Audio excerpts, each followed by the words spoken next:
Takže čaute ľudia, vítam vás hneď, v dnešnom videu sa pozrieme na recenziu od Duclocka. Originálne video vám dám určite do popisku, budem veľmi rád taktiež za like a odber, pretože sa blížime k 100 odberateľom a môžeme sa pustiť rovno na video. Nočná mora každého, kto tunak robí recenzie na technológie, tak má vždycky strach zo slúchadiel, alebo ne že strach, ale to sa proste nedá odrecenzovať normálne. Pretože jak vám ja odovzdám zvuk, jak znejú tieto slúchadlá, ale čo vám môžem povedať, ktoré ja mám najradšej. Kedysi dávno, pradávno to... Akože tu naverím, že je problém odovzdať nám ten, ako keby, ten zvuk, ktorý majú tie sluchatka, ale viem, že napríklad Geekboy, to je jeden technologický youtuber, má vlastne takú ako keby hlavu, kde dáte tej hlave umelej sluchatka a ona vám presne ten zvuk nahraje, ktorý následne môžete ukázať tým svojim divákom, ale je to veľmi náročné, alebo teda nie je veľmi náročné, je to veľmi drahé na kúpu. Boli tieto XM3 od Sony, skúsil som aj XM4, ale tie boli skoro to isté, len ti detekovali, kedy ich máš na hlave a kedy nie. A odtedy som počul, že by som mal vyskúšať aj takéto nejaké Bosky noise cancellingové, alebo tunak som skúsil aj AirPody Max, videli ste asi video, dokonca JBL tunak má M3 z ich Tour série, ktoré tiež sú v tejto kategórii okolo 350 €. A aby som to zobral takto, tieto sú už staré, tieto sú skôr na výšky ako na basy, čo není úplne pre mňa plus. Kdokoľvek tam dal ten hlas, čo ti hovorí všetky nastavenia, tak není to vôbec ďaleko od 10 € tému headsetu. A jedna vec, čo nechápem, prečo tu dali ten menší jack, že to není klasický 3,5 mm. Ako nejsú zlé, znejú fakt ako príjemne, ale máme podľa mňa na trhu lepšie slúchadlá. Ako ja by som iba povedal, že všetky sluchatka, keď v podstate vyzerajú takisto, stále sú takto ako keby zaoblené, chápem, že tam sa nedá veľmi vymyslieť nejaký nový štýl, ako by mohli vyzerať tieto sluchatka, ale napríklad mne osobne sa páčia aj tie AirPod Max, ktoré sú vlastne ploché, pretože majú aspoň trošku iný dizajn, taktiež sú matné, takže no neviem, ako by som zhodnotil, jednoducho mám pocit, že tie sluchatka, ktoré sú na hlave v tejto cenovej kategórii do nejakých 500 € je veľmi ťažké sa tam nejako vyšvihnúť, pretože v dnešnej dobe už sme na maximum tej profesionality. AirPody Max, hoši, videli ste video, sú ťažké, sú drahé, fungujú najlepšie iba v Apple, sú kvalitné, ako zvuk majú výborný a podľa mňa najlepší transparency mod, čo na trhu sme videli doteraz, ale akoby neupgradenúť ich takú dlhú dobu, vlastne iba upgradenúť to, že sú zrazu USB-C, není za mňa upgrade, to púzdro im nikdy neodpustím. Toto odporné púzdro. Akože toto beriem, že majú aj odporné púzdro, ale keď sa bavíme iba o funkčnosti slúchadiel alebo o tom jadre jednoducho, čo naplňa tie slúchatka, tak si myslím, že sú jedni z najlepších na trhu, ale na druhej strane mám pocit, že tie AirPod Max sú niečo také ako Nintendo, že stále ťažia z hypu pred 6-10 rokmi, takže noví ľudia si to vždycky nejaký kúpia, ale si myslím, že keby vydali nejaké nové AirPod Max, dvojky povedzme, aby tam dali nejaké nové cool features, tak by to bolo podľa mňa extrémne bombačné. Čo vyzerá ako podprsenka, ktoré proste bez ktorého sa nevypnú tie slúchadlá, to je ďalšia vec. A táto vec je kúsok pred tým, že by sa roztrhla. No a doteraz ja som mal tieto XM5, VH1000 XM5 od Sony, ktoré majú výborný noise cancelling, síce majú horší transparency mod, ale za to vydržia 30 hodín a sú ľahké, sú ľahučké, čiže fakt akože sú na hlave príjemné. Ale mali dokonca downgrade oproti tým trojkám, čo som mal predtým, lebo tie trojky sa dali zložiť, vedel si ich na krku proste takto barze ako obracať, aby si ich ty dal komfortne, ak potrebuješ. To dali jednoducho tunak z nejakého dôvodu preč. Vieš ich síce otočiť, akože keď ich máš na krku, ale iba do jedného smeru. Ale zároveň zväčšili kejsku, v ktorej to nosíš. Čiže... Akože to sa mi príde iba také, že kto v živote si dal na krk sluchatka a sa s tým hral, že s tými časťami, aby to bolo pohodlné. Reálne, ja som mal na krku sluchatka zavesené možno, že 3-krát na 5 minút a tak či tak mi to bolo nepohodlné, takže to je úplne podľa mňa jedno. Ale chápem, že asi niekto to používa, napríklad keď ide vo vlaku, ale to je pre mňa taká malá skupina ľudí, že to by som ani neriešil. Nemôžeš ich zložiť. A teraz konečne vyšli XM6, ktoré veľa z týchto vecí upgradeli, ale v niečom upgradeli aj tie zlé veci. Ako, neviem, že či k tomu je ten obal rovno, alebo si ho Duclock dokúpil, ale akože ten obal je nádherný. A je pekne spracovaný do tej takej sivej farby, tak nádherné. K tomu sa všetkému ale dostanem. Prvá vec, prečo ja som veľakrát svoje sluchatka nosil bez kejsky, je, že vždycky musíte robiť hej, v kuse vybereš ich úplne jak debil. Takisto sa cítiš, jak keď si mal takú tú peňaženku na suchý zip, že vieš, upgrade. Máme to magnetické. Kejska je magnetická. Výborne, bomba dobre paráda. vyzerá. A je menšia, pretože ich zase vieš zložiť. Oni sa vrátili ku skladacím slúchadlám, ale dodržali stále moderný dizajn. Ja som za. Kabliky som z toho nevybral, lebo mám svoje ešte z predošlých, keby ste sa niekto pýtal. Rovno prvá vec, zmenili sme power tlačítko. Po 800 generáciách týchto slúchadiel sa konečne zmenilo power tlačítko a už není rovnaké ako noise cancelling tlačítko, ktoré vám prehadzuje medzi... Akože pre mňa tieto slúchadka vyzerajú skvelo kvôli tomu, že tu na všade sú tie také záhyby divné, čo mne sa nikdy nepáči, keď niekto ide oproti mne so slúchadkami presne takýmito a má tam rôzne diery, vyzerá, keby išiel na strelnicu a potom máš takéto pekné zaoblené slúchadka, ktoré sú také minimalistické, ale jednoducho sa pozrieš na nich a sú proste pekné. Vidíš, že sú dobré. Transparency modom a noise cancelling modom. Viete, koľkokrát som miesto vypnutia slúchadiel iba začal si skenovať svoje okolie, že aby mi nastavilo lepší noise cancelling? Príliš veľa. Na slúchadka za 350 € príliš veľakrát. Takže konečne to máme rozdelené. Hej, môžete vidieť, tunak je headphone jack, tunak je power tlačítko, noise cancelling tlačítko a na druhej strane máme nabíjačku na C. Ďalší upgrade je počet mikrofónov, ktoré budú riešiť váš transparency mod a tak ďalej, ktoré k noise cancellingu nejak extra veľa nepridávajú. Ono ten noise cancelling je celkom podobný, ale sú pohodlnejšie na hlave, takže to kombo toho noise cancellingu a pohodlia je malinko ako také lepšie. Nie o moc, ale je. Ale pri týchto headsetoch, čo máte normálne na hlave, si nemyslím, že je veľmi podstatné mať najlepší noise cancelling, pretože keď si pustíte iba nejaký základný Spotify, nejakú hudbu, alebo na YouTube si pustíte nejaké video a máte ten taký horší noise cancellation, ako hovorí tu Duklok, tak je to pre mňa úplne v pohode, lebo aj tak nepočujete vonkajšok, iba možno, že keď nejaké dieťa ričí v MHDčku, tak to pochopím, ale inak si nemyslím, že je to nejaký big deal. No a tým, že tam máme 12 mikrofónov tentokrát, tak ako trúfnem si to povedať, veľký rozdiel v transparency mode oproti AirPodom Max není. No a keď sme pri tých mikrofónoch, reálne oproti minulej generácii sa toho veľa nezlepšilo, len máte tam viacej basy vo vašom hlase, ale stále je to klasické, keby ste proste iba na call išli,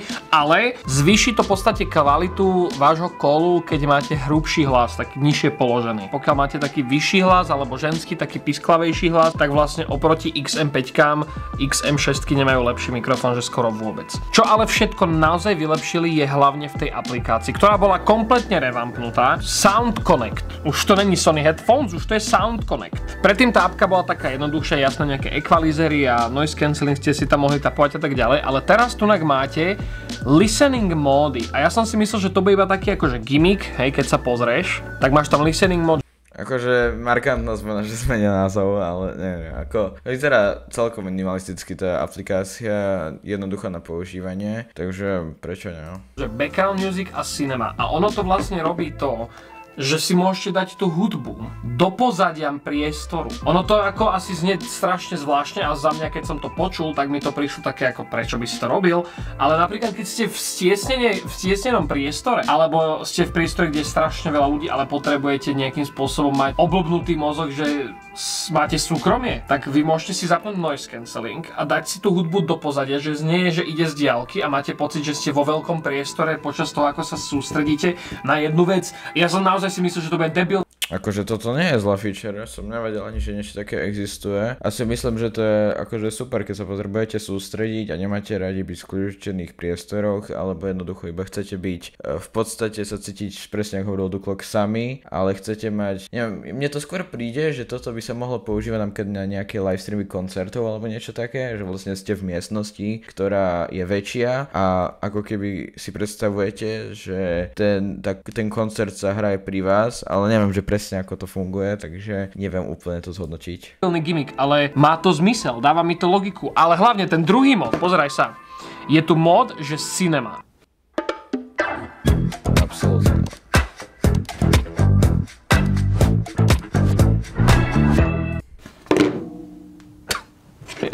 Mod cinema robí to, Absolute Cinema, že vaša hudba, ktorú počúvate, ide keby z kinoplatna alebo od telky spred vás takto do Včka. Že proste ten zvuk vás takto keby objíma. Ja neviem, jak to vysvetliť, ale pri napríklad soundtrackoch, keď radi počúvate soundtracky filmov, hier a tak to má gule, kámo. Ja neviem, ja fakt neviem. Najprv som bol taký, že prečo by si to tam dal, to už fakt nevedeli vymysleť nič lepšie, ale mne sa to ľúbi. Mne sa to legit ľúbi. Ja som normálne sa pristihol pri tom, že som do cinema módu prechádzal počas počúvania niektorých trackov. Nechápeš. Ale napríklad je to aj cool, keď pozeráte napríklad film a chcete sa keby vcítiť, alebo ne že vcítiť, ale vcucnúť do atmosféry, že kúkáš to vlastne mimo slúchadiel, alebo to sa strašne blbo vysvetľuje. Proste, že fakt jednoducho vlastne to ako keby nahrádza to, že máte 6 reproduktorov, ktoré máte za sebou, pred sebou, na bokoch, aby ste vás to vcúslo od toho deja, ako povedal Duklok, tak vlastne miesto toho máte jedný sluchatka, vďaka ktorým máte pocit, že tú scénu prežívate s tými postavami, čo si myslím, že je úplne super. Iba pre niektorých ľudí to môže byť aj trošku nebezpečné podľa mňa, lebo môžu sa ľaknúť, alebo že veľmi naviazať na ten film, ale to už nie je veľmi problém tých sluchadiel. Ten zvuk ti ide z nejakého zdroja, rozumieš? Znaš, že to máš nacapnuté na ušiach, ale že fakt ten zvuk ti ide takto. Tak to tie sluchatka majú v tom cinema móde. A mne sa to ľúbi, mne sa to fakt legit ľúbi. Equalizery klasika, môžete si tam vypustiť výšky, toto všetci asi poznáme, tu sa tomu nemusíme asi nejako dlho venovať. No a potom klasiky, čo už boli v predošlých generáciách, že speak to chat, čo znamená, že keď začnete rozprávať vy a detekne to ten mikrofón, tak vlastne vám zapne transparency mód a mutne vám hudbu alebo vám ju pauzne, záleží asi, ak si to nastavíte. Ale to je funkcia, ktorú ja som nikdy nepoužíval, lebo to bolo také hore-dole, keď niekto napríklad bol blízko tebe a chcel ti niečo povedať, tak proste ti to vyplo, hej. A jednoduchšie je tá funkcia, ktorá už existuje, tuším od 3 alebo od 4, že keď dáš ruku takto na ucho, tak ti vlastne stíši hudbu a dá ti transparency mode, a keď dáš dole tú ruku, tak to zase vypne. To je za mňa asi ako najlepšie. Ako to mi príde aj logickejšie, lebo napríklad iba na to, že pôjdete napríklad niekde zaplatiť v nejakom supermarkete, že sa pozdravíte a vám mutne sa hudba, to je podľa mňa úplná zbytočnosť. Tak ako to hovorí Duklok, je to jednoduchšie. Buď si to sám pauznúť na tú chvíľu, čo ste v obchode a platíte napríklad, alebo že priložíte si tú ruku, to je dosť efektívnejšie podľa mňa. Nastavenie, čo tam môžeš dať. No a samozrejme funkcie, kde si môžeš vlastne tieto jedny slúchatka sparovať s viacerými devices a iba medzi nimi switchovať. To má vlastne viacero slúchadiel, ale je to vec, ktorú radi ľudia počujú, že tam je. Vracam sa k tomu, že sú ľahké. Ja ich mám teraz nejaký 4. deň. A v jeden deň som sa dokonca pristihol, že ich mám 4 hodiny na hlave bez toho, aby som to nejako riešil. Dokonca sa stala taká tá klasička, že som ich hľadal po byte. Mal som ich na hlave. Sú naozaj veľmi pohodlné. Ono je tam vegánska koža zase, ono je to veľmi podobné ako práve na tých peťkách, len je to také tuchšie, ale možno to je tým, že sú nové. Ale je to tuchšie a sú naozaj veľmi pohodlné, aspoň pre mňa, pre môj shape hlavy. A sú kvalitne buildnuté. Vieš čo, keď si to porovnám s tými JBL-kami, ktoré reálne majú jedinú výhodu v sebe tu, že majú dlhší battery life. Hej, tieto claimujú 70 hodín, bavme sa o takých nejakých 50, ako dobre, tak 50 a 30 už sa asi neposereš. Ale tieto slúchatka na tú cenovú kategóriu sú buildnuté hrozne. Ako sorry, naozaj za 350 €, tento build je fakt ako za mňa blbý. A potom si chytíš tieto slúchatka a tento build, ja sa nebojím toto spraviť. Ono to vyzerá hrozne, ale ja sa nebojím toto spraviť, lebo proste v tej ruke. Akože ešte naspäť k tým náušniciam, alebo ak sa to volá, tak to podľa mňa bude iba kvôli tomu, že sú nové. Potom po pár mesiacoch používania určite takisto zmeknú. A ten build akože vyzerajú dosť kvalitne. Podľa mňa toto je najdôležitejšie pri týchto slúchatkách, čo sú na hlave, aby ťa toto netlačilo. Pretože to urobiť ako veľké otvory na uši nie je až taký problém. Ale táto vec, ktorú máš na hlave, je podľa mňa najdôležitejšia. Ruke to... A keď je dobre spracovaná, čo sa očakáva pri takýchto drahých sluchatkách, tak je to veľmi dobré. Je solid napriek tomu, že sú plastové. Tento vrch je strašne dobre kušinutý a ja som s nimi strašne spokojný. No lenže tam potom prichádza to ugly. Oni doteraz tie slúchatka boli v tej kategórii, bavíme sa 300 €, hej. Nájdeš to v zľavách za 270, tieto stali 350, keď som ich kupoval, hej, čo je stále v tej kategórii tomto. Tieto išli s cenou hore a stoja $450. Ja vám tu dám, koľko stoja niekde tu, hej, v okolí. Išli s cenou hore. Ale zase je to akoby za mňa top of the line takýchto consumer friendly, nie audiofilných noise cancelových bezdrátových slúchatok. To sú také tie slúchadlá, ktoré vieš veľmi jednoducho odporučiť hocikomu, pretože sú fakt dobré a evidentne si to Sony uvedomuje. Ale tak proste tieto slúchatka už nie sú úplne určené pre napríklad študentov, proste ty si kúpia nejaké slúchatka, ktoré nie sú až také kvalitné za 100-150 € a keď jednoducho máte už nejakého, kto si chce užívať tie basy, chce sa s tým vyhrať, rozumie sa do toho, tak nevidím v tom problém, to už je potom jedno podľa mňa, či to stojí 400-450, tak sa nemýlim, tak ani AirPod Maxky stoja nejakých 550 € alebo 600, takže tam nie je veľký rozdiel. A keď tieto sú aj lepšie ako AirPod Max, tak potom sa nie je čo riešiť. Preto dupli na cenovku, plus samozrejme vec, čo sa deje vo svete, hej, ako ekonomická, takže myslíte na to. Ja by som to povedal tak, pokiaľ máte XM5, asi by som to vôbec nejako neriešil, lebo áno, ono je to príjemné, ten upgrade a všetko toto, ale pokiaľ máte tieto, neprichádzate až tak oveľa, reálne kvalita zvuku, ináč to je vec, o ktorej sme sa vôbec nebavili, znejú veľmi podobne ako XM5, stále veľmi kvalitné, sú tam hlboké basy a všetko toto, ale sú také, ako by som to nazval, nie že muted, to není dobré slovo, že sú nejako akože utlmené, sú čistejšie na zvuk. Že aj v takých tých hlbokých basách, ktoré proste dudňajú, tak stále počuješ zbytok songu strašne kryštálovo čisto. Najviac to pocítiš pri drum and bassových trackoch, ktoré majú fakt, že heavy basy, že stále tam počuješ už zbytok proste tracku úplne v poriadku, dokonca aj cez práve streamovacie služby, čo nemajú lossless kvalitu ako Spotify a tak ďalej. Samozrejme, štelovanie equalizeru pomôže, ale out of box znejú strašne dobré. By som povedal, keď si ich teraz iba tak ako namatkovo pustím. No tak akože ja nesom nejaký audiofil, ale zase by som povedal, že aj sluchatka, ktoré dostanete za 100 €, keď nemáte nejaké úplne prehnané očakávania, tak sú tiež dobre nastavené a nemusíte tam sa hrať ani s equalizerom a tiež znejú dobre, takže chápem, že Duklok, keď už mal tých sluchat do 50, tak asi sa chce mať jednoducho najlepšie z najlepších, ale si nemyslím, že zase keď si kúpite nejaké lacnejšie sluchatka, tak budú úplne hrozné so zvukom.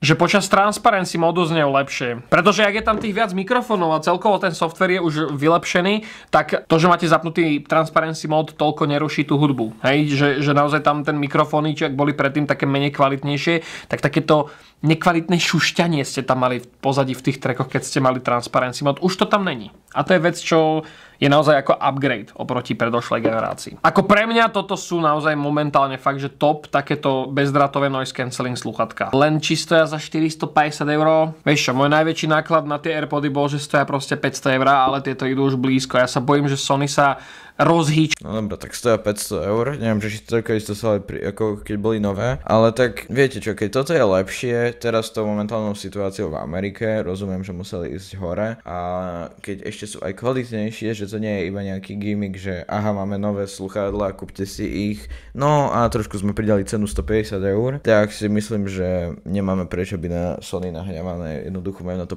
plné právo a keď ešte aj sám Duklok hovorí, že sú teraz jedni najlepšie na trhu, tak prečo nie?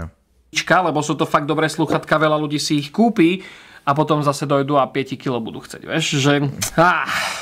No, všetko prichádza s cenou. Keď máš proste dobrý produkt, tak proste stojí peniaze. A neviem, prečo všetci išli po tých bielých. Ako ja chápem, oni vyzerajú pekne na videu a všetko toto, ale budete ich mať do 2 mesiacov žlté. Dajte odber pre viacej takýchto videí. Mám tu ešte nejaký ten tag, čo vám chcem dať. Budem robiť tie Ray-Ban brýle, tie metačky. No dobré, tak toto je asi koniec videa, tak budem veľmi rád, keď tam posnete nejaký odber, pretože sa blížim ako 100 odberateľom, takže dúfam vám, že sa vám páčilo toto video, určite ho zdieľajte kamarátov a vidíme sa na budúce. Čau, čau.